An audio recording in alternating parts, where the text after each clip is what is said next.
کہے تو بڑے زور و شور کے ساتھ چلتا ہے، اور رواج و رسم یہ ہے کہ عید کے موقع پر دولہا کی رخصتی ہوتی ہے۔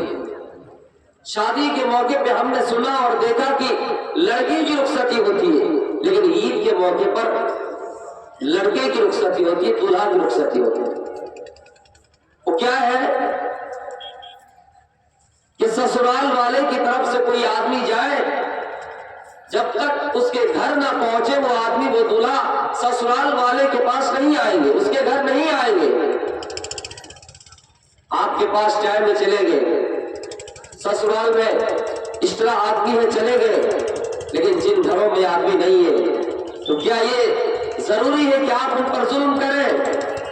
میرے بھائیوں، جبکہ آپ کو معلوم ہے کہ آپ کا سالہ آئے گا، آپ کو معلوم ہے کہ گھر سے کوئی فرد آئیں گے، وہ اپنی گاڑی سے آئیں گے، اپنے گاڑی سے جائیں گے، اور دولہا بھی بیچارہ اپنی گاڑی سے جائیں گے، اپنی گاڑی سے آئیں گے، لیکن یہ شرط لگانا کہاں اسلام میں جائز ہے کہ جب تک سسرال والے کی طرف سے کوئی نہ آئے ہم نہیں جائیں گے۔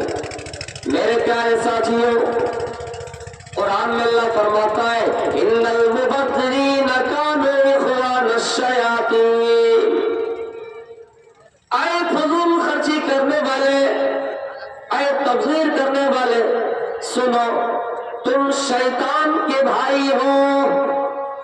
ایک انسان یہاں سے گمانی جائے، یہاں سے چاک پاڑا جائے، کسی ہوٹل میں بیٹھے اور وہاں ہی بات چل رہی ہو کہ فلاں شرابی کا بھائی ہے، فلاں جواری کا بھائی ہے۔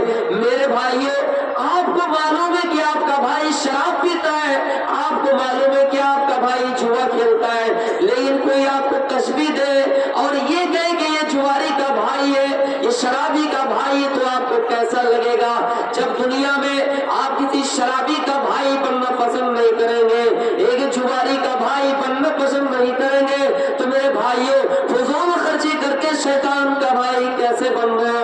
ان المبذرین کانوا اخوان الشیاطین، فضول خرچی کرنے والے شیطان کے بھائی ہیں۔ خوشی کی حد ہے کہ ہم عید کے موقع پہ خوشی منائیں، لیکن مسلمانوں اتنا نہ منائیں کہ ہم فلسطین کے مسلمانوں کو بھول جائیں۔ ہم جو اپنے عید کے موقع پر خوشی منائیں، اپنے بچوں کے لیے شاپنگ کی، اپنے بیوی کے لیے شاپنگ کیے، اپنے لیے کپڑا خریدے، لیکن مسلمانوں میں زمین پر ذرا جھانک کر دیکھو، ذرا نظریں دوڑاؤ فلسطین کے ان مسلمانوں پر، غزہ کے ان مسلمانوں پر جن پر ظلم اور اتیاچار کیا جا رہا ہے، جہاں پر لوگوں کو مارا جا رہا ہے، جہاں چھوٹے چھوٹے اور معصوم بچے کو قتل کیا گیا ہے، وہاں ملبے کے نیچے دفن کر دیا گیا ہے۔ مسلمانوں، ہم ان کی مدد اگر اس طرح نہ کر سکے کہ ہم اس پر حملہ کریں، لیکن اتنی مدد تو ضرور کر سکتے تھے کہ ہر افطاری کے وقت اللہ سے دعا کر سکتے تھے، اے اللہ غزہ کے ان مسلمانوں کی حالات صحیح کر دیں، دشمنوں کے منہ پہ قرارات تماچے پڑ جائیں۔ ان مسلمانوں کا بھی شوق تھا، ان مسلمانوں کا بھی یہ ارمان تھا کہ وہ بھی شاپنگ کریں، وہ بھی عید کی خوشیوں میں شامل ہو اور مارکیٹ جائیں، کپڑا خریدے، عید کے موقع پر عید گاہ جائے، ایک دوسرے کے گلے ملے۔ لیکن میرے بھائیوں، ہم نے اور آپ نے شاپنگ کر لیے، لیکن بیچارہ ان مسلمانوں کا حال ہے کہ گھر میں کھانا تک نہیں ہے۔ مسلمانوں، ہم اور آپ کہاں سو رہے ہیں؟ ہم اور آپ یہ شرط لگا رہے ہیں کہ کوئی نہ آئے تو ان کی بیٹی کو پریشان کریں گے۔ میرے بھائیوں، کبھی کبھی یاد کر لیا کرو۔ لیکن سب سے بڑی خوشی کی بات ہے مسلمانوں، اس بات کو نوٹ کرنا، یہ جلسہ اللہ کامیاب کرے گا، اس بات کو نوٹ کرنا، پورے بھارت میں ایک نہیں 25 کروڑ کی تعداد میں مسلمان عید کے لیے عیدگاہ گئے، عید کی نماز کے لیے عیدگاہ گئے اور نماز پڑھے۔ نماز پڑھنے کے بعد عیدگاہ میں کچھ دیر رہے، ایک دوسرے کے گلے لگائے، وہاں پہ خوشیاں منا کے گھر واپس آ گئے۔ لیکن میرے بھائیوں، کہیں سے یہ خبر نہیں آئی، سوشل میڈیا کے ذریعے سے خبر ہم تک نہیں پہنچی کہ بھارت میں 25 کروڑ مسلمانوں نے عید منائی اور راستے میں نکلے، کہیں پر کسی نے کسی پر ظلم کیا ہے، کہیں نے کسی پر کسی کو مارا ہے، کسی نے کسی پر ظلم کیا ہے، کسی نے کسی کو دھکا دیا ہے۔ مسلمانوں نے امن و امان کا ماحول پیدا کیا ہے، شانتی پیش کیا ہے، شانتی کا ثبوت دیا ہے کہ مسلمان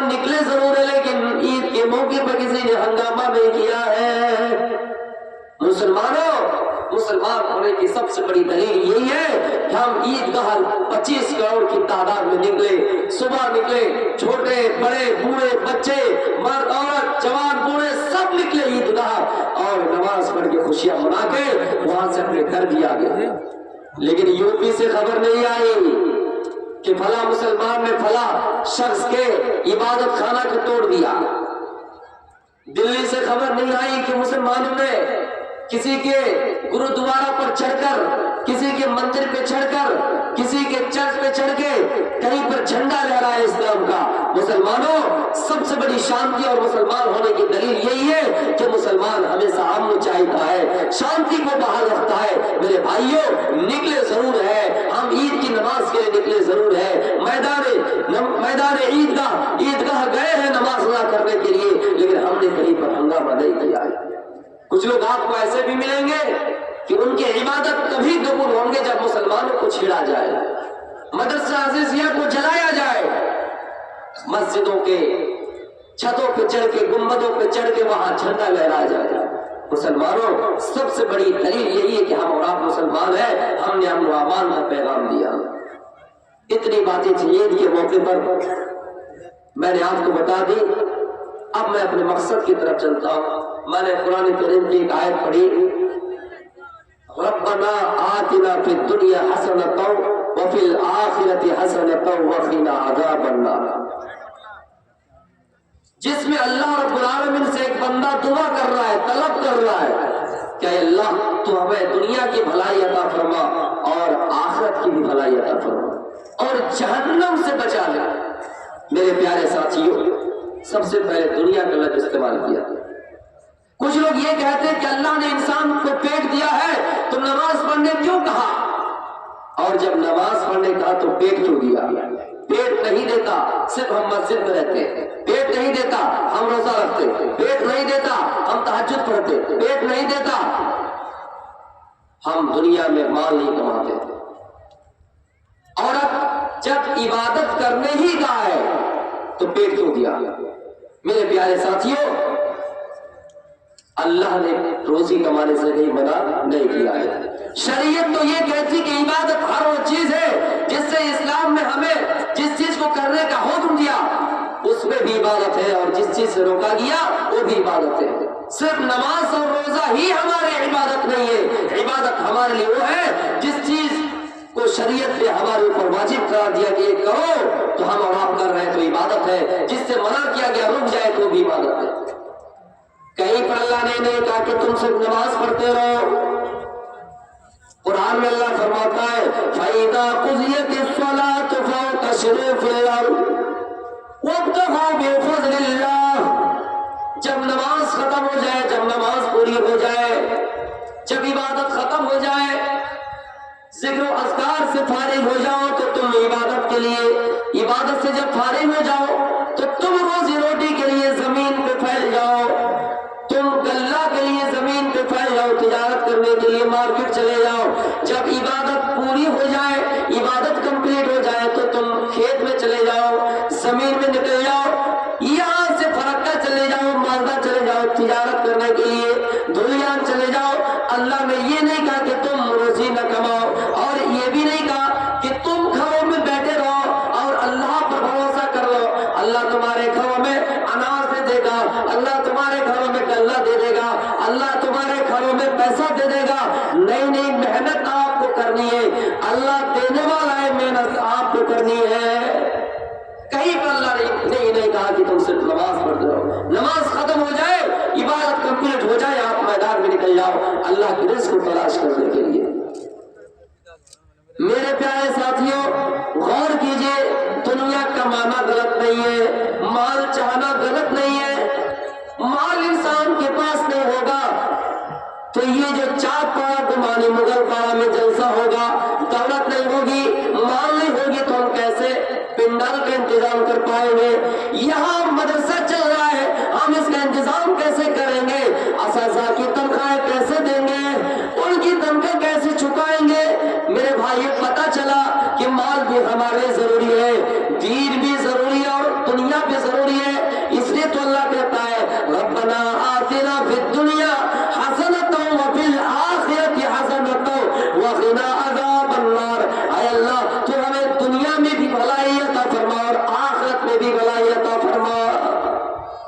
دنیا میں بھی اللہ بھلائی عطا فرما اور آخرت میں بھی بھلائی عطا فرما۔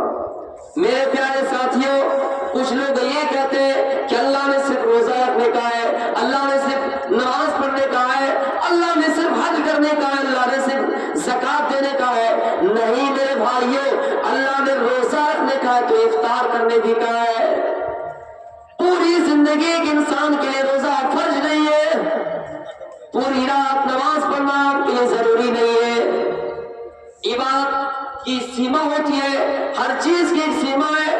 میرے پیارے ساتھیوں، ایک شخص، ایک صحابی کا نام عبداللہ ابن عمر ہے۔ ان کا معمول تھا کہ یہ دن میں روزہ رکھا کرتے تھے اور رات میں تہجد کی نماز پڑھا کرتے تھے اور اپنی بیوی کا حق ادا نہیں کرتے تھے۔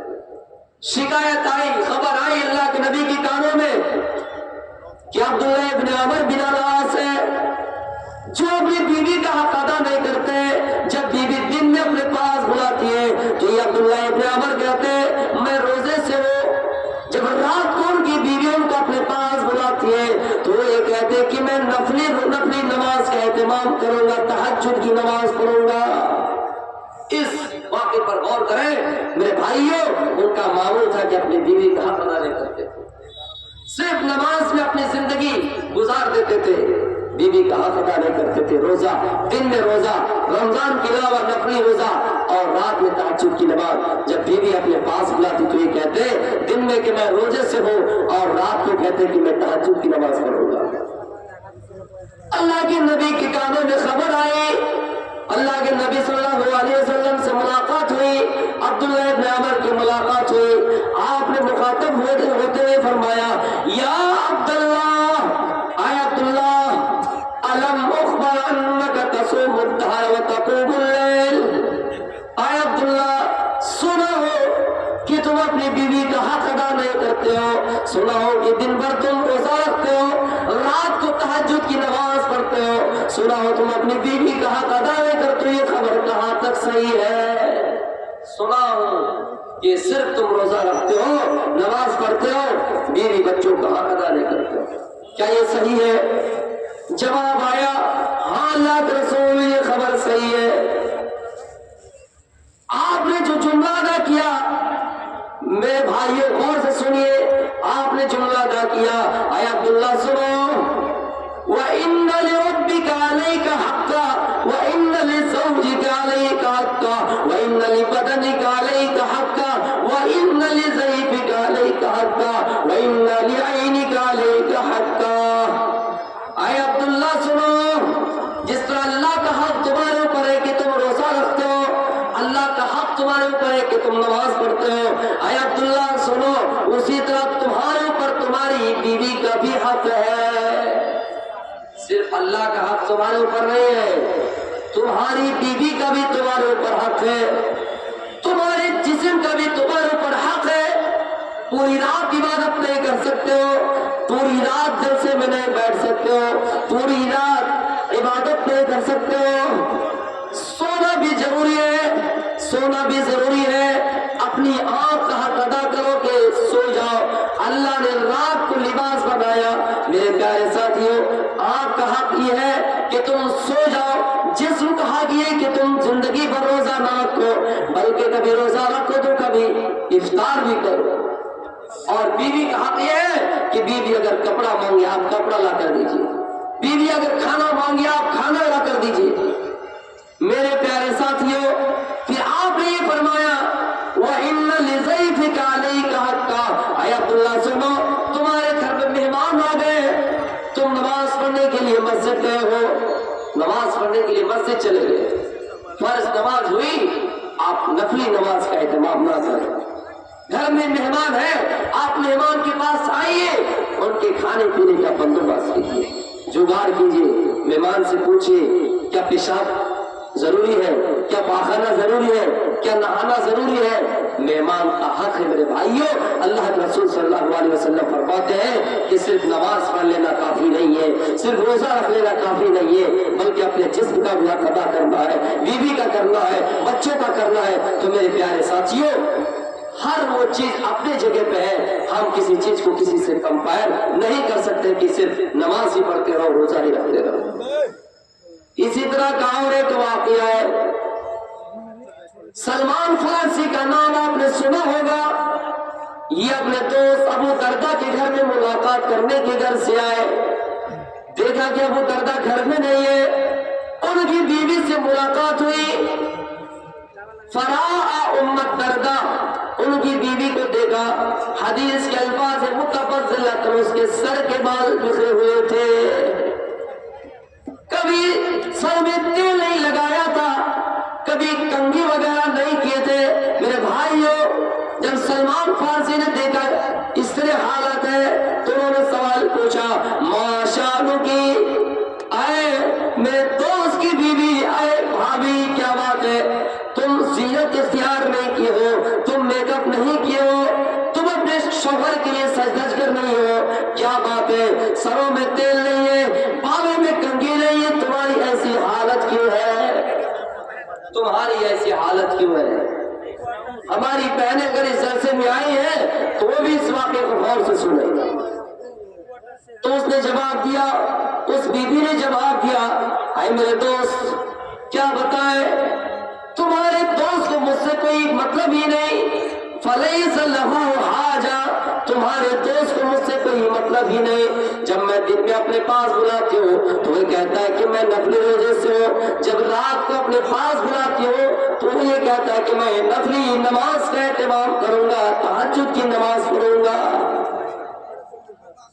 کوئی شوہر اگر ایسا کرتا ہے جن کو ان کی بیوی کی ضرورت ہے ہی نہیں تو پھر کس کے لیے میک اپ کریں؟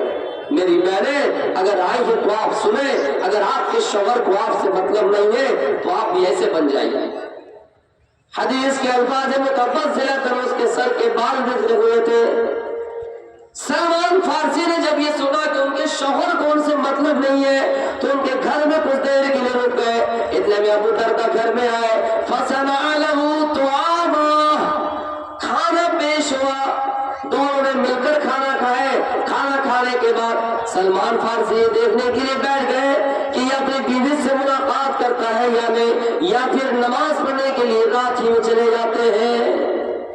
کچھ دیر اس کے گھر میں رک گئے، تہجد کا ٹائم نہیں ہوا، تہجد کا وقت نہیں ہوا، یہ ابو دردہ مسجد کی طرف پڑھنے لگے، سلمان نے روکا، ابھی ٹائم نہیں ہوا، پھر کچھ دیر اور رک گئے، پھر چلنے لگے، پھر کہا کہ ٹائم نہیں ہوا، اتنے میں پھر تیسری بار جانے لگے، پھر دونوں مسجد گئے، نماز ادا کیے، نماز پڑھنے کے بعد اپنے دوست کو سمجھا رہے، او میرے دوست سنا ہے آپ نے، میں نے اللہ کے نبی سے فرماتے ہوئے سنا ہے، اے میرے دوست اللہ کے نبی کا فرمان ہے، جس طرح اللہ کا حق تمہارے اوپر ہے تمہاری بیوی کا بھی تمہارے اوپر حق ہے، اگر تم اپنی بیوی کا حق ادا نہیں کرتے ہو تو پھر تمہاری بیوی کو تم سے کوئی مطلب ہی نہیں۔ دونوں اللہ کے رسول کے پاس گئے، اللہ کے رسول کے سامنے جب اس واقعے کا تذکرہ کیا گیا، ذکر کیا گیا تو آپ نے فرمایا کہ سلمان نے بالکل سچ کہا ہے، اے ابو دردہ اللہ کا حق یہ کہ تم نماز پڑھو، اسی طرح بیوی کا حق ہے تم اس کی ضرورت کی چیزیں پوری کرو۔ اللہ کے نبی صاف الفاظ میں کہہ رہے ان تطعمها اذا طعمت وتقصوها اذا اكتسيت، اے لوگوں جس اسٹینڈرڈ کا کھانا تم کھا رہے ہو، جس معیار کا کھانا تم کھا رہے ہو، اپنی بیوی کو بھی اس معیار کا کھانا کھلاؤ، وتقصوها اذا اكتسيت، اور جس معیار کا کپڑا تم پہن رہے ہو اس معیار کا کپڑا اپنی بیوی کو پہناؤ۔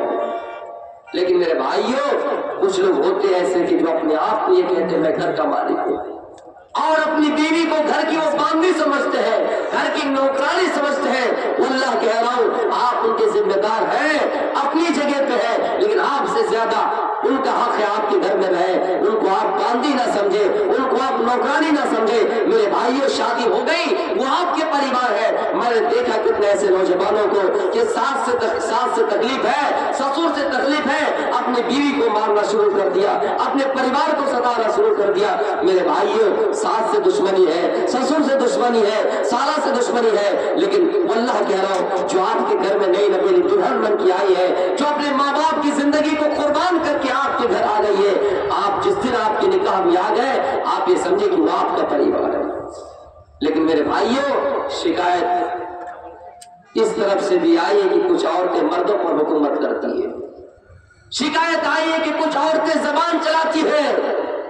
یاد رکھنا گھر کے ماحول میں اگر عورت حکومت کرنے لگے, عورت حاکم بن جائے تو پریوار میں کبھی سدھار نہیں ہوگا, وہ پریوار میں کبھی برکت نہیں آئیں گے. میری ماں بہنوں, اگر آپ رئیسی ہیں, اگر آپ مالی اعتبار سے, خاندانی اعتبار سے, نسل کے اعتبار سے, نسلی اعتبار سے آپ بڑے ہیں, اونچے خاندان کے ہیں, آپ کے شوہر کے پاس دولت نہیں ہے, پھر بھی آپ اپنے شوہر کے آگے سینہ تان کے کھڑا نہیں ہو سکتے, منہ نہیں چلا سکتے ہیں. میرے بھائیوں شکوہ شکایت آتی ہے کہ عورت اگر مالدار نکل جائے تو شوہر کو بڑا پریشان کرتی ہے, زبان چلاتی ہے. قرآن میں اللہ کہتا ہے وَقُلْ قَوْلًا مَّعْرُوفًا, اے عورتوں کی جماعت سنو, جب تم بات کرو تو سیدھی بات کرو, جب تم بات کرو اس انداز سے بات کرو کہ تمہارے جملے میں زہر نہ ہو, جب تم بات کرو اونچی آواز میں بات نہ کرو, لیکن ہاں اتنی نرمی سے بات نہ کرو کہ مرد تمہاری طرف مائل ہو جائے. تو میرے بھائیوں عورت کو چاہیے کہ اپنے شوہر کی عزت کرے, لیکن اللہ کے رسول صلی اللہ علیہ وسلم نے حق یہ بھی بتا دیا کہ ان تطعمها اذا طعمت وتخصوها اذا اکتسیت, جب تم کھانا کھاؤ جس معیار کا کھانا کھاؤ اپنے بیوی کو بھی کھلاؤ, جس معیار کا کپڑا پہنو اپنے بیوی کو بھی پہناؤ.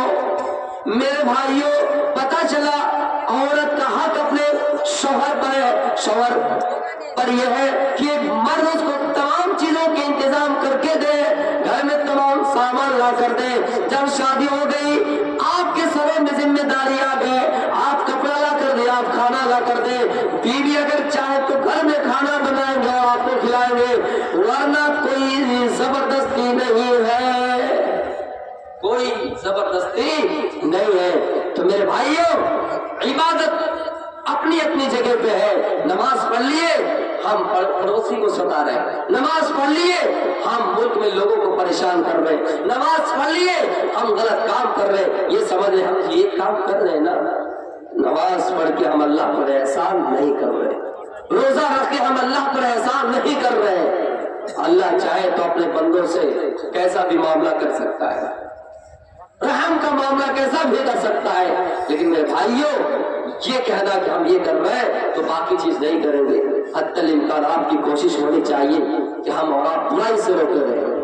کچھ لوگ یہ کہتے ہیں کہ صرف اللہ نے نماز پڑھنے ہی کہا ہے, روزی روٹی کرنے نہیں کہا ہے. ہم صرف جنگلوں میں جا کر سادھو سنت بن جائیں گے, جنگلوں میں رہ کر پتے چبا چبا کر زندگی کاٹ لیں گے, عبادت کر لیں گے, نہ گھر میں ماں کی فکر ہے, نہ بچوں کی فکر ہے, نہ بیوی کی فکر ہے, جو چاہے جیسا کرے. میرے بھائیوں ایسا رواج, ایسی رسم اسلام میں نہیں ہے, تصور سے باہر ہے, یہ سوچ سے باہر ہے. ہم اور آپ گناہ نہیں کر سکتے کہ ہم بیوی چھوڑ دیں, بچے چھوڑ دیں, ماں چھوڑ دیں.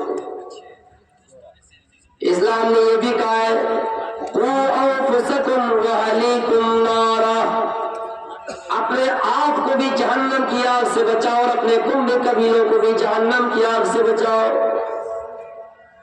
ہم اپنے آپ کو نمازی بنا دیے, ہم اپنے آپ کو روزے دار کہلائے, ہم اپنے آپ کو حاجی کہلوائے, لیکن اپنے بچوں کو چھوڑ دیے. بچے کہاں جا رہے ہیں, بچوں کی صحیح سے تربیت نہیں کیے, بیوی کہاں سے کھا رہی ہے, کیا پہن رہی ہے, ہم نے کبھی بیوی سے سخن کی بات نہیں کی ہے. حالانکہ قرآن میں اللہ فرماتا ہے وَمِنْ آيَاتِهِ أَنْ خَلَقَ لَكُم مِّنْ أَنفُسِكُمْ أَزْوَاجًا لِتَسْكُنُوا إِلَيْهَا وَجَعَلَ بَيْنَكُم مَّوَدَّةً وَرَحْمَةً, کہ ہم نے تمہاری جن سے تمہاری بیویاں بنائے. اللہ کی بہت بڑی نشانیوں میں ایک نشانی یہ بھی ہے کہ ہم نے تمہاری جنس میں تمہاری بیویاں بنائے, اس لیے بنائے لِتَسْكُنُوا إِلَيْهَا, تاکہ تم اپنی بیوی سے سکون حاصل کرو. اور ہم نے تمہارے درمیان محبت و الفت قائم کر دیے, ہم نے تمہارے درمیان رحمت بنا دی ہے, ہم نے تمہارے درمیان محبت پیدا کر دیے ہیں. میرے پیارے ساتھیوں بیوی بنا کر اللہ تعالیٰ نے یہ کہا کہ ہم نے تمہارے سکون کا ذریعہ بنا دیا. جو سکون بیوی سے ملے گا میرے بھائیوں دنیا کی کسی اور چیز سے ملنے والے نہیں ہوں. ہم بیوی کو اپنا پریوار سمجھیں. بیوی کو اللہ رب العالمین نے کہا کہ تم تاکہ اس سے سکون حاصل کرو. جن کی بیوی مر چکی ہے 50 سال کے ہیں 60 سال کے ہیں آپ ان سے جا کر پوچھیے کروڑوں روپے کی بلڈنگ ہے زمین و جائیداد ہے اولاد گھر میں زیادہ ہے بیٹا ہے پوتا ہے پوتی ہے بیٹی ہے سب کچھ ہے لیکن بیوی انتقال کر چکی ہے. اس انسان سے جا کے پوچھے کیا یہ بلڈنگ آپ کی ہے تو کیا اس میں سواد ہے کیا اس میں مزہ ہے کیا اس میں انٹرسٹ ہے کیا آپ کو اچھا لگتا ہے؟ نہیں میرے بھائیوں اللہ نے بیوی کو رحمت اور محبت بنائے تاکہ تمہارے درمیان محبت اور رحمت بنائے. جوانی میں رہو تو محبت بڑھاپے میں رہو تو رحمت. میرے بھائیوں جو سکھ اور دکھ ہم اپنی بیوی کو بتا سکتے دنیا کے اندر کسی اور کو نہیں بتا سکتے. تو میرے پیارے ساتھیوں اللہ رب العالمین نے نماز پڑھنے بھی کہا ہے اور رزق تلاش کرنے بھی کہا ہے دنیا کمانے بھی کہا ہے اور آخرت بھی طلب کرنے کا ہے کہ دنیا بھی طلب کرو اور آخرت کو بھی زندگی میں بہتر بناؤ آخرت کی بھی تیاری کرو. میرے بھائیوں آخرت کی بھلائی ہے ہم اللہ رب العالمین سے دعا کریں یا اللہ جب ہماری موت ہو جائے محلے میں یہ خبر پھیل جائے کہ فلاں انتقال کر گیا ہے اب نام سے بھی چھٹکارا پانے لگے آپ کو اسلم نام سے پکارا نہیں جائے گا یہ نہیں کہا جائے گا یہ عبداللہ کی لاش ہے یہ نہیں کہا جائے گا یہ فلاں کی میت ہے. لوگ آپ کا نام بھول جائیں گے. پہلی صورت میں آپ کا نام ختم ہو جائے گا پہلی صورت میں آپ کا نام ختم ہو جائے گا. لوگ آپ کو چارپائی پہ سوار کریں گے چارپائی پر لٹائیں گے لیکن یہ نہیں کہیں گے کہ عبداللہ کو چارپائی پر لٹاؤ یہ نہیں کہیں گے کہ عبداللہ کو چارپائی پر رکھو یہ کہیں گے کہ لاش کو چارپائی پر رکھو. جب غسل دیا جائے گا تو یہ نہیں کہا جائے گا کہ اکرم کو غسل دو یہ نہیں کہا جائے گا کہ اسلم کو غسل دو بلکہ یہ کہا جائے گا کہ اس لاش کو غسل دو یہ کہا جائے گا اس لاش کو غسل دو اس لاش کو اس میت کو کفن پہناؤ. میرے بھائیوں پھر چار آدمی آپ کی چارپائی کو لے جانے لگیں گے قبرستان کی طرف لے جائیں گے. میرے بھائیوں کوئی اور نہیں ہوگا آپ کے رشتہ دار ہوں گے آپ کے کنبے ہوں گے آپ کے قبیلے ہوں گے آپ کا بھائی ہوگا آپ کا باپ ہوگا آپ کے بیٹے ہوں گے. سب لوگ قبر کی طرف جائیں گے قبرستان کی طرف جائیں گے اور قبر میں کچھ لوگ آپ کو اتاریں گے. کتنا بڑا کٹھور دل والا وہ انسان ہوگا جو اپنے باپ کو اندھیری قبر میں چھوڑ کے آ جائے اپنے بیٹے کو اندھیری قبر میں چھوڑ کے آ جائے. یہ پنڈر ہے کتنی لائٹیں لگی ہوئی ہے آدمیوں کی تعداد دیکھیں مجموعہ دیکھیں کتنے لوگ بھرے ہیں پھر بھی ہمیں اور آپ کو محسوس ہوتا ہے ہمیں اور آپ کو یہ احساس ہوتا ہے کہ ہم رات میں بیٹھے ہوئے ہیں. میرے بھائیوں لیکن یاد کیجئے جو قبرستان بالکل اندھیرا ہی اندھیرا ہے جو قبر بالکل اندھیری ہے جہاں نہ ٹارچ ہے نہ جنریٹر چلیں گے نہ لائٹ کا سسٹم ہے نہ ٹارچ کے انتظام ہے آپ کو اندھیری قبر میں رکھ کے آ جائیں گے.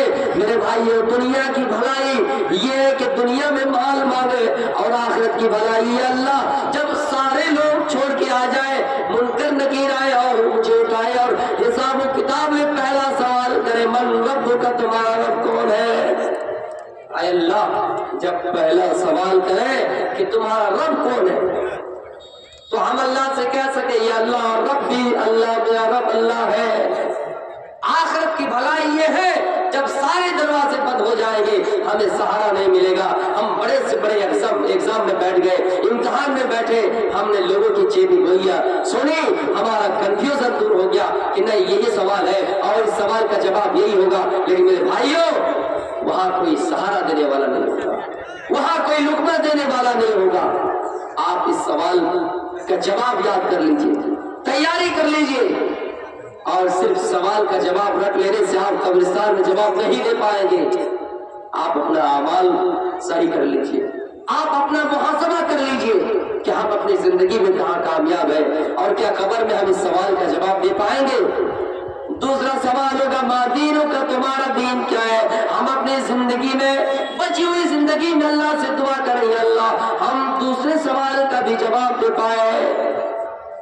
تیسرا سوال ہوگا من نبیوں کا, تمہارا نبی کون ہے. تو میرے بھائیوں ہم یہ کہیں گے یا اللہ ہمارا نبی محمد رسول اللہ صلی اللہ علیہ وسلم. اہل سنت والجماعت کے ماننے والے ہم اپنے آپ کو اہل حدیث کہلاتے ہیں الحمدللہ. اور ہم لوگ کا عقیدہ یہ ہے کہ قبر میں آئیں گے فرشتہ تو یہی سوال کریں گے کہ من رب کا, تمہارا رب کون. جن کا یہ عقیدہ بن گیا ہے کہ عبد القادر جیلانی بغدادی رحمت اللہ علیہ وہ جب فرشتوں نے سوال کیا کہ من رب کا, تمہارا رب کون ہے, تو عبد القادر جیلانی فرشتوں کو پکڑ لیا میں نے اللہ کے نبی سے سنا ہے اور اے فرشتہ کیا تم نہیں جانتے کہ بات کرنے سے پہلے سلام کرنا چاہیے. تم نے سلام کیا نہیں, پہلے سوال کر لیا من رب کا. تو میرے بھائیوں یہ تو ہمارا عقیدہ نہیں ہے. ہمارا عقیدہ یہ ہے کہ ہم اس جواب کی تیاری کریں. کتنی جھوٹی باتیں انہوں نے لکھ دی اور اس کو بیان کر رہے کہ عبد القادر نے فرشتوں کو پکڑ لیا اور کہنے لگا کہ تم پہلے سلام کیوں نہیں کیے. اس کے بعد پھر یہ کہا کہ اے فرشتوں تم یہ بتاؤ اللہ رب العالمین جب انسان کو پیدا کر رہا تھا تو تم نے الزام کیوں لگایا, ہمارے باپ دادا پر الزام کیوں لگایا کہ اللہ یہ انسان کو آپ پیدا کر رہے ہوئے زمین پہ جا کر فتنہ برپا کریں گے, خون خرابہ ہوگا, زمین میں بباد ہوگا, ایک دوسرے سے لڑائی کریں گے. تم نے ہمارے باپ دادا پر الزام کیوں لگایا. کون سوال کر رہا ہے؟ پیران پیر عبد القادر جیلانی بغدادی رحمت اللہ علیہ. میرے بھائیوں پھر اتنا ہی بس نہیں ہوا, فرشتے ان سے معافی مانگ لے کہ ہمیں چھوڑ دو. وہ معاف نہیں کہ کہا جاؤ اللہ کے پاس جا کر کچھ کہو. فرشتے اللہ کے پاس گئے اور کہنے لگے اللہ ہمیں عبد القادر نے پکڑ لیا ہے, ہمیں عبد القادر نے سوال کر لیا ہے, اس جواب کے لیے ہم آپ کے پاس آئے. اللہ بھی کہتا ہے اے فرشتوں جب عبد القادر سوال کر رہا ہے تو تم اس کا جواب دو. میرے بھائیو اللہ نے بھی فرشتوں کو کوئی راستہ نہیں بتایا. فرشتے پھر عبد القادر کے پاس آئے کہ عبد القادر, اللہ نے کہا کہ عبد القادر ہی جو کریں گے وہی فیصلہ آخری فیصلہ ہوگا. عبد القادر فیصلہ کر رہے ہو, فرشتہ جاؤ اللہ سے کہو کہ عبد القادر جیلانی کے جتنے بھی ماننے والے نسل قیامت کے صبح تک آئیں گے اللہ سے کہو کہ سب کا حساب و کتاب آسانی سے لیا جائے. اللہ اگر اس شرط پر منظور ہے تو ہم تجھے معاف کر دیں گے. فرشتے اللہ کے حضور میں گئے اور کہنے لگے اللہ عبد القادر نے یہ شرط رکھی ہے, آپ کیا کہنا چاہتے ہیں. اللہ نے کہا فرشتوں جب عبد القادر شرط رکھ رہے ہیں تو ہم بھی اس کو ماننے کے لیے تیار ہیں. میرے بھائیوں ڈائریکٹ جھوٹی روایت ہے, من گھڑت قصے اور کہانیاں ہے, اس کا کوئی حوالہ نہیں, اس کا کوئی ثبوت ہی نہیں. جب انبیاء کرام سے وہی سوال ہوگا تو پیران پیر ہو پیران پیر تو صرف اللہ رب العالمین کی ذات ہے. میرے بھائیوں تو ہم اور آپ یہ عقیدہ نہیں رکھتے. ہمارا عقیدہ یہ ہے کہ قبر میں ہمیں اور آپ کو 3 سوال کیا جائے گا اور ہمیں اور آپ کو اس کا جواب دینا ہوگا. ربنا آتنا فی الدنیا حسنۃ وفی الآخرۃ حسنۃ وقنا عذاب النار. اے اللہ تو ہمیں دنیا کی بھلائی عطا فرما اور آخرت کی بھی بھلائی عطا فرما اور جہنم کی عذاب سے بچا لے. میرے پیارے ساتھیو حضرت عثمان غنی رضی اللہ تعالیٰ عنہ آخرت کی تیاری کس طرح کرتے تھے اور آخرت سے کس طرح ڈرا کرتے تھے. حضرت عثمان غنی رضی اللہ تعالیٰ عنہ جب کسی قبرستان کے پاس سے گزرتے تھے یا پھر ان کے سامنے قبر کے متعلق کچھ بیان کیا جاتا اتنا روتے کہ آپ کی داڑھی بھیگ جاتی.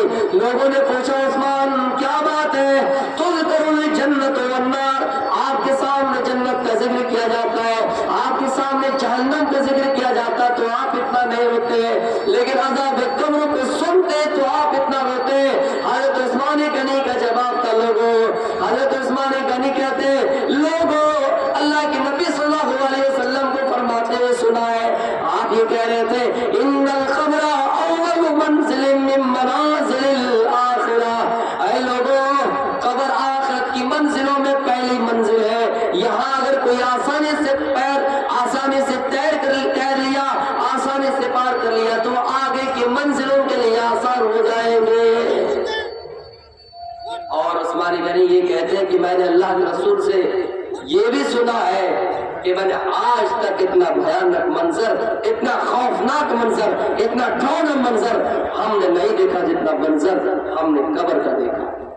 جتنا منظر ہم نے قبر کا دیکھا ہے اتنا خوفناک ڈراؤنا منظر ہم نے نہیں دیکھا ہے۔ تو میرے بھائیوں، حضرت عثمان غنی کو آخرت کی فکر تھی۔ حضرت عثمان غنی آخرت کی بھلائی چاہتے تھے کہ اللہ نے ایسا نہ ہو کہ ہم قبر میں فیل ہو جائیں، قبر کے سوال میں پھنس جائیں۔ اے اللہ، ہم تو اس سے دعا کرتے ہیں کہ قبر کے حساب و کتاب ہم آسانی سے دے سکے اس کا جواب۔ تو میرے بھائیوں، وقنا عذاب النار، اور جہنم کے عذاب سے ہمیں بچا لے۔ ایک آیت میں 3 چیزیں میں نے بتائی، قبر کے متعلق میں نے بات بتائے۔ قرآن میں اللہ فرماتا ہے الہاکم التکاثر حتی زرتم المقابر۔ اے لوگوں، کہیں ایسا نہ ہو کہ تمہیں تکاثر نے اتنا غافل کر دیا، اتنا غافل کر دیا کہ تم آخرت کو بھول گئے، جنت کو بھول گئے، جہنم کو بھول گئے۔ حتی زرتم المقابر، یہاں تک کہ قبرستان جا پہنچے۔ زیادتی نے تمہیں اتنا غافل کر دیا، لالچ نے تمہیں اتنا غافل کر دیا، تمہارے پاس 1 لاکھ روپیہ ہے، تم اللہ کو دن میں 10 بار یاد کیے، تمہارے پاس 1.5 لاکھ روپیہ ہوا 9 بار یاد کیے، تمہارے پاس 2 لاکھ روپیہ ہوا 8 بار یاد کیے، تمہارے پاس 10 لاکھ روپیہ ہوا 5 بار یاد کیے، مال کی فونی اتنا ہوا، تمہیں زیادتی نے اتنا غافل کر دیا، اتنا غافل کر دیا۔ حتی زرتم المقابر، یہاں تک کہ تم قبرستان جا پہنچے۔ تو میرے بھائیوں، جب انسان کے پاس مال آنے لگے تو اس انسان کو یہ سوچنا چاہیے کہ ہم کس حالت میں تھے اور کس حالت میں جا رہے ہیں۔ ضرور اللہ رب العالمین ہمارا ساتھ دے رہا ہے۔ ہم جس طرح پہلے عبادت گزار تھے، متقی تھے، اپنے پرہیزگاری کا ثبوت اور دیں گے۔ مال ہوا تو کیا ہوا، مال ہونا غلط نہیں ہے، لیکن ان مال کے پیچھے پڑ کے اپنی آخرت کو برباد کرنا غلط ہے۔ ان مال کے پیچھے پڑ کر اپنی آخرت کو برباد کرنا غلط ہے۔ میرے بھائیوں، یہ آخرت کی بھلائی ہے۔ آخرت کی بھلائی یہ بھی ہے، حضرت عمر فاروق رضی اللہ تعالیٰ عنہ قرآن کی آیت پڑھ رہے ہیں، قرآن اپنے ہاتھ میں لیے ہوئے ہیں، قرآن کی آیت حضرت عمر کے سامنے سے گزری، ان عذاب ربک لواقع، یقین تیرے رب کا عذاب برحق ہے، جہنم کا عذاب برحق ہے، ثابت شدہ ہے، وہ کر ہی رہیں گے، جہنم میں جلنا ہی پڑے گا، جہنم کی آگ خطرناک ہے۔ حضرت عمر جب یہ آیت پڑھی کہ جہنم کی آگ میں ہمیں اور آپ کو جلنا ہی ہے، تو میرے پیارے ساتھیوں، جب جہنم کی آگ میں ہمیں اور آپ کو جلنا ہی ہے تو حضرت عمر نے یہ آیت پڑھی تو بے ہوش ہو کر زمین پہ گر گئے، بے ہوش ہو کر زمین پہ گر گئے، کشی آئی، بے ہوش ہو کر زمین پہ گر گئے۔ میرے پیارے ساتھیوں، بیمار پڑ گئے، لوگ عیادت کرنے کے لیے آئے، لوگ حضرت عمر کی دیکھ ریکھ کرنے کے لیے آئے، دیکھ بھال کرنے کے لیے آئے۔ میرے بھائیوں، حضرت عمر کہا کرتے تھے لوگوں، اگر آسمان سے کوئی ندا دے، آسمان سے کوئی پکارنے والا پکار کر یہ کہے روئے زمین میں تمام انسان جنتی ہے، ایک ہی جہنمی، تو حضرت اپنے آپ کو، حضرت عمر اپنے آپ کو یہی سوچے گا کہ میں ہی جہنمی ہوں، حضرت عمر اپنے آپ کو یہی سوچے گا کہ میں ہی جہنمی ہوں۔ لیکن میرے بھائیوں، ہم چھوٹے سے چھوٹے اعمال کر دیتے ہیں، ہم بڑا اللہ پر تیر مار دیتے ہیں، احسان کر دیتے ہیں، ہم بڑے نیککار ہو گئے، ہم بڑا دیوان ہو گئے، ہم مہربان ہو گئے۔ نہیں میرے بھائیوں، حضرت عمر خلیفہ دور میں نبی اکرم صلی اللہ علیہ وسلم کے سسر ہیں، جن کا نام لے کر آپ نے فرمایا کیا ہے عمر تم جنتی ہو، عمر فی الجنہ، عمر جنتی ہے۔ چندے کے لیے مجھے اشارہ کیا گیا، آپ لوگوں سے التماس ہے، گزارش ہے کہ 100 50 10 20 جو بھی ہو آپ ہمارے پاس آئے اور یہاں دے کر جائے، کم از کم 10 آدمی آئے، 15 آدمی آئے، 5 آدمی آئے، چندے کے لیے مجھے اشارہ کیا گیا ہے اور واقعی ضرورت ہے اس وقت چندہ دینے کی۔ اور مدرسہ تعبیر کرنے کی، تاکہ مدرسے میں بچے پڑھیں اور اس کو دین کی بھی تعلیم حاصل ہو اور دنیا کی بھی تعلیم حاصل ہو۔ میرے بھائیوں، اس وقت ہمیں اور آپ کو یہ چاہیے کہ دینی تعلیم کے ساتھ ساتھ عصری تعلیم بھی ہم اپنے بچوں کو دیں، کیونکہ عصری تعلیم کے لیے اگر ہم اپنے بچوں کو باہر بھیج رہے ہیں تو وہاں ہم انتظام نہیں کر پائیں گے، لیکن وہی بچہ اگر مدرسے میں رہ کر دینی تعلیم کے ساتھ ساتھ عصری تعلیم بھی سیکھے تو ہمارے لیے اور آپ کے لیے بڑا فائدہ ہوگا۔ میں آپ کو چندے کے سلسلے میں واقعہ بتاؤں گا۔ اللہ کے رسول صلی اللہ علیہ وسلم کی لاڈلی بیٹی حضرت فاطمہ رضی اللہ تعالیٰ عنہا ہے۔ فاطمہ کی شادی ہوئی، فاطمہ گھر میں اکیلے کام کر رہی ہے، کام کرتے کرتے تھک گئے، ہاتھوں میں نشان پڑ گئے۔ سنا ہے اللہ کے نبی کے پاس کچھ غلام آئے، کچھ خادم آئے، کچھ باندی آئی، کچھ نوکرانی ہے۔ جلدی سے اپنے گھر گئے، اپنے ابو کے گھر گئے۔ ابو گھر میں موجود نہیں، امی عائشہ گھر میں۔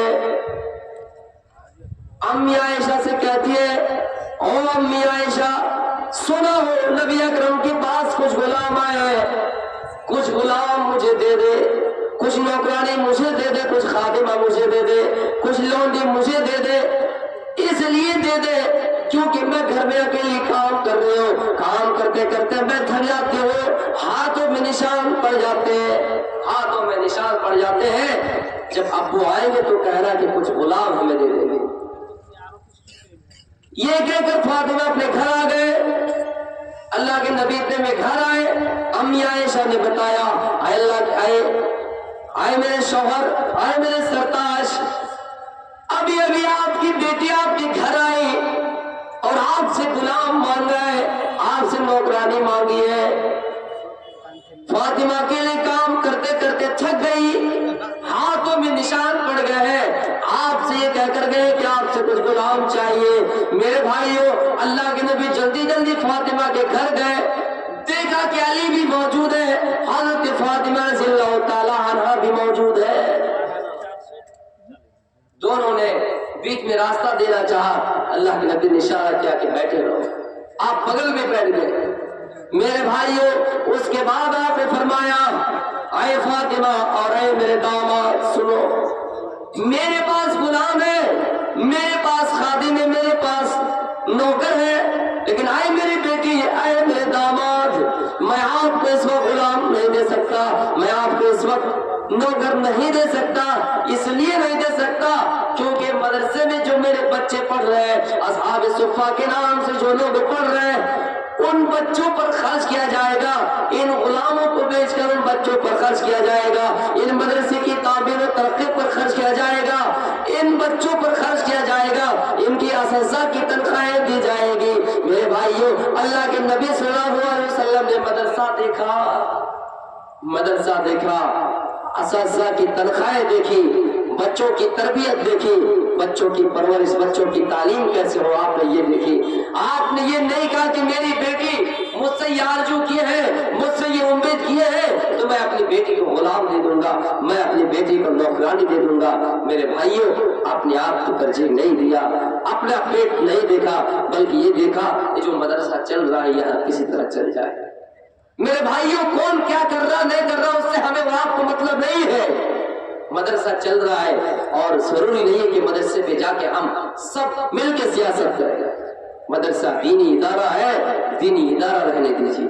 نہیں چل رہا، کوشش کیجیے کہ آپ چلائیں، وہاں بچے پڑھیں، وہاں بچیاں تعلیم سیکھیں اور آپ کے سامنے تقریر کریں، آپ کا نام روشن ہو، آپ کے بچے دینی تعلیم کے ساتھ ساتھ عصری تعلیم بھی سیکھ سکے۔ پرائم منسٹر کے کچھ لوگ آ جائیں اور کہیں کہ بتاؤ بھارت کا پرائم منسٹر کون ہے، تو میرے بھائیوں، دینی تعلیم کے ساتھ ساتھ عصری تعلیم کی ضرورت ہے۔ اور اس وقت مسلمانوں، ہم آپ کو بتا کر جا رہے ہیں، ضرورت ہے کہ ہم عصری تعلیم پر بھی فوکس کریں، کیونکہ ہمارا ملک نازک دور سے گزر رہا ہے۔ اس وقت ہمیں اور آپ کو ہوش کے ناخن لینے کی ضرورت ہے، ہمیں اور آپ کو ہر چیز کی جانکاری لینی چاہیے کہ سنویدھان کیا کہتا ہے، فلاں چیز فلاں قانون میں کیا ہونا چاہیے، فلاں کس اعتبار سے گرفتار ہوا ہے اور کب تک ان کا بل ہو جانا چاہیے، فلاں جیل میں فلاں کس کو کس جیل میں رکھا گیا ہے، وہاں کس کو کو کیا مل رہا ہے نہیں مل رہا ہے. میرے بھائیوں اگر ہم ایسا نہیں کریں گے, علم نہیں سیکھیں گے تو ہم سے ہمارا جو بنیادی حق ہے, فنڈامنٹل رائٹس ہے, وہ ہم سے ہمارا چھین لیا جائے گا. اس لیے ضروری ہے آپ 100 20 50 جو بھی ہو یہاں آپ دے کر جائیے گا. میرے بھائیوں میں نے تقریر رکھی تھی دنیا کے سلسلے میں اور آخرت کے سلسلے میں. دنیا کی بات یہ ہے کہ ہم دنیا کمائیں, اس میں ہم مال چاہ سکتے اللہ سے یہ کہہ سکتے ہیں اللہ ہماری شادی اس خاندان میں ہو جہاں کے لوگ نیک ہو. اللہ ہماری بیوی جب ہمارے گھر میں دلہن بن کے آئے تو نیک بن کر آئے, جس خاندان میں شادی ہو شراب پینے والا نہ ہو, جوا کھیلنے والا نہ ہو, ڈکیتی ڈالنے والا نہ ہو, زناکار نہ ہو. اے اللہ مجھے مال چاہیے, اے اللہ مجھے دولت چاہیے, اتنا دے دیجیے تاکہ میں دین کی خدمت کر سکوں. میرے بھائیوں ضروری ہے کہ آپ دنیا بھی کمائیں اور آخرت بھی کمائیں, دونوں ضروری ہے. اللہ نے منع نہیں کیا ہے, لیکن ہم اور آپ ہیں جو یہ سوچتے کہ اللہ نے پیٹ دیا ہے تو نماز پڑھنے کیوں کہا ہے, نماز پڑھنے کہا ہے تو پیٹ کیوں دیا ہے. نماز پڑھنا اس بات کی دلیل نہیں ہے کہ آپ پیٹ میں اپنے روزی روٹی کا بندوبست نہ کریں, اپنے پیٹ میں اپنے پیٹ کے لیے غذا کا انتظام نہ کریں. نماز بھی ضروری ہے, غذا بھی ضروری ہے. اس لیے میرے بھائیوں ہم اللہ رب العالمین سے دعا کریں, اللہ ہم بھی نیک بنے اور ہمارا پریوار بھی نیک ہو, ہمارا خاندان بھی نیک ہو. اس لیے اللہ کے نبی صلی اللہ علیہ وسلم فرماتے ہیں الدنیا کلها متاع وخیر متاع الدنیا المرأة الصالحہ. دنیا بہترین سامان ہے اور دنیا کی قیمتی سامان نیک عورت ہے, نیک بیوی ہے. ہم اللہ سے دعا کریں اللہ ہماری بیوی نیک بن کر آئے. صحابہ کرام کی ایک جماعت نکل رہی ہے, راستے میں سوال کرتے اللہ کے رسول صلی اللہ علیہ وسلم سے, اے اللہ کے رسول مجھے بتائیے سونے چاندی درہم کے علاوہ, سونے چاندی اور درہم کے علاوہ سب سے بہتر خزانہ کیا ہے جس کو ہم اپنا لیں؟ سونے اور چاندی سے بہتر اور قیمتی سامان کیا ہے جس کو ہم اپنا لیں؟ تو اللہ کے نبی صلی اللہ علیہ وسلم نے فرمایا 3 خصوصیاتوں کو ذکر کیا. ان میں خصوصیت یہ بھی ہے کہ وَتُعِينُهُ عَلَىٰ إِيمَانِهِ وَزَوْجَةٌ مُؤْمِنَةٌ تُعِينُهُ عَلَىٰ إِيمَانِهِ. ایک ان میں سے ہے کہ تمہاری بیوی دیندار ہو, تمہاری بیوی نیکوکار ہو اور تمہارے ایمان کو پختہ کر بنانے میں مددگار ثابت ہو. میرے بھائیوں دنیا کی بھلائی یہ بھی کہ ہم اللہ سے دعا کریں اللہ ہماری بیوی دیندار ہو, ہماری بیوی دیندار ہو. تو میرے بھائیوں دنیا کمانا غلط نہیں ہے. اللہ کے نبی صلی اللہ علیہ وسلم فرماتے ہیں دنیا میں کوئی انسان اپنے سوئی کو سمندر کے اندر ڈالے اور نکالنا چاہے جتنا پانی آ جائے. اس دنیا کی حقیقت ہے, اس دنیا کی مثال ہے, اور جتنا پانی بچ گیا, جتنا پانی سمندر میں رہ گیا, یہ آخرت کی مثال ہے. وَلَلْآخِرَةُ خَيْرٌ لَكَ مِنَ الْأُولَىٰ. آخرت کی زندگی دنیا کی زندگی سے کہیں زیادہ بہتر ہے. کہیں پر فرمایا وَالْآخِرَةُ خَيْرٌ وَأَبْقَىٰ. آخرت کی زندگی زیادہ بہتر اور زیادہ باقی رہنے والی ہے. اللہ کے نبی صلی اللہ علیہ وسلم فرماتے ہیں لَوْ كَانَتِ الدُّنْيَا تَعْدِلُ عِندَ اللَّهِ جَنَاحَ بَعُوضَةٍ مَّا سَقَىٰ كَافِرًا مِّنْهَا شَرْبَةَ مَاءٍ. اے لوگوں دنیا کی حقیقت تو یہ ہے کہ ایک مچھر کے پر کے برابر بھی ان کی حقیقت نہیں ہے. اگر مچھر کے پر کے برابر دنیا کی حقیقت ہوتی, دنیا کی حیثیت ہوتی, تو اللہ رب العالمین روئے زمین میں کسی کافر کو پانی کا ایک گھونٹ بھی نصیب نہیں کرتا. مسلمانوں میں بھی کچھ لوگ ایسے ہیں جو یہ کہتے ہیں کہ ایک نمازی نماز پڑھتا ہے, اس کے گھر میں بھی اناج آ رہا ہے, اس کے گھر میں بھی غلہ آ رہا ہے. ایک بے نمازی جو نماز نہیں پڑھتا ہے اس کے گھر میں بھی غلہ اتنا ہی آتا ہے.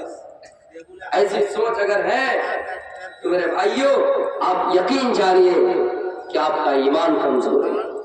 جب کلیئر الفاظ ہے لنا اعمالنا ولکم اعمالکم, ہمارے لیے ہمارا اعمال ہے, تمہارے لیے تمہارا اعمال ہے, دنیا کیا کرے نہ کرے اس سے ہمارا کوئی مطلب نہیں، ہم اپنے اعمال کا حساب کریں۔ اور اللہ تعالیٰ اسی لیے تو کہتا ہے وَلْتَنْظُرْ نَفْسٌ مَّا قَدَّمَتْ لِغَدٍ، ہر نفس کو غور کرنا چاہیے کہ وہ آنے والے دن کے لیے کون سی تیاری کر رکھی ہے۔ میرے بھائیوں، دنیا کیا کر رہی ہے نہیں کر رہی ہے دنیا سے مطلب نہیں ہے۔ آپ کو بتا رہا ہوں یہ دنیا کتنی بڑی ہے میرے بھائیوں، پھر بھی اللہ کے نبی صلی اللہ علیہ وسلم فرماتے ہیں اللہ کے نزدیک اگر مچھر کے پر کے برابر بھی ہوتی تو کافر کو پانی کا ایک گھونٹ بھی نصیب نہیں دیتا۔ میرے بھائیوں، میں اپنی تقریر کو یہی سے ختم کرتا ہوں۔